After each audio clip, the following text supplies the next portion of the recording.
Selamat pagi Bapak dan Ibu, para devosan kerahiman ilahi.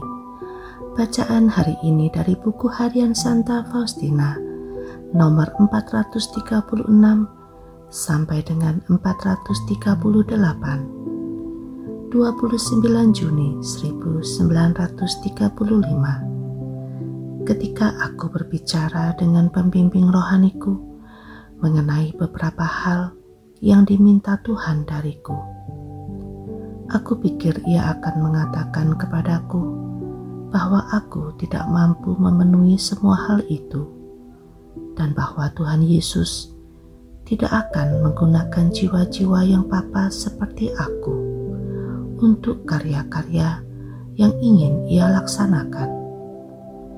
Tetapi aku mendengar kata-kata ini, bahwa hanya jiwa-jiwa seperti itulah yang paling sering dipilih Allah untuk melaksanakan rencana-rencananya. Imam ini pasti dibimbing oleh Roh Allah. Ia telah menyelami rahasia-rahasia jiwaku, rahasia-rahasia terdalam yang ada di antara aku dan Allah, yang belum pernah aku katakan kepadanya, sebab aku sendiri belum memahaminya, dan Tuhan belum memerintahkan aku dengan jelas untuk mengatakannya kepadanya. Rahasia itu adalah Allah menuntut agar ada suatu kongregasi yang akan memaklumkan kerahiman Allah kepada dunia. Ketika imam bertanya kepadaku, apakah aku tidak mempunyai ilham-ilham seperti itu? Aku menjawab bahwa aku belum memiliki perintah-perintah yang jelas. Tetapi pada saat itu, suatu terang menembus jiwaku, dan aku tahu bahwa Tuhan sedang berbicara lewat dia.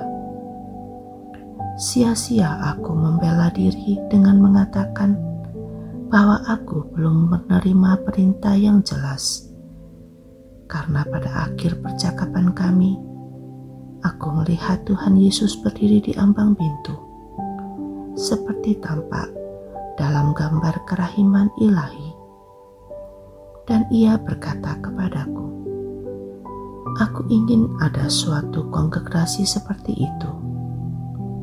Ini hanya berlangsung sesaat, tetapi aku tidak mengatakan kepadanya mengenai hal ini pada saat itu juga, karena aku terburu-buru harus pulang. Aku terus mengulang kata-kataku kepada Tuhan. Aku tidak mampu melaksanakan rencana-rencanamu ya Tuhan. Tetapi cukup aneh, Yesus tidak memperlihatkan seruanku ini. Ia justru membuatku melihat dan memahami betapa karya ini sangat menyenangkan hatinya. Ia tidak peduli akan kelemahanku, tetapi membuat aku memahami betapa banyak kesulitan yang harus aku atasi. Dan aku, ciptaannya yang papa ini, tidak dapat berkata apa-apa kecuali aku tidak mampu untuk itu ya Allahku. 30 Juni 1935, tepat pada awal Misa Kudus pada hari berikutnya. Aku melihat Yesus dalam segala keindahannya yang tak terperikan. Ia berkata kepadaku, dirikanlah suatu kongregasi seperti itu secepat mungkin, dan engkau akan hidup di dalamnya bersama beberapa temanmu. Rohku akan menjadi patokan hidupmu. Hidupmu harus dibentuk seturut hidupku, mulai dari palungan sampai ke kematianku di salib. Resapilah misteri-misteriku, dan engkau akan mengetahui lubuk kerahimanku terhadap semua ciptaan dan kebaikanku yang tak terselami. Dan ini akan engkau perkenalkan kepada dunia lewat doa-doamu Engkau akan menjadi pengantara antara surga dan bumi. Yesus, Engkau andalanku.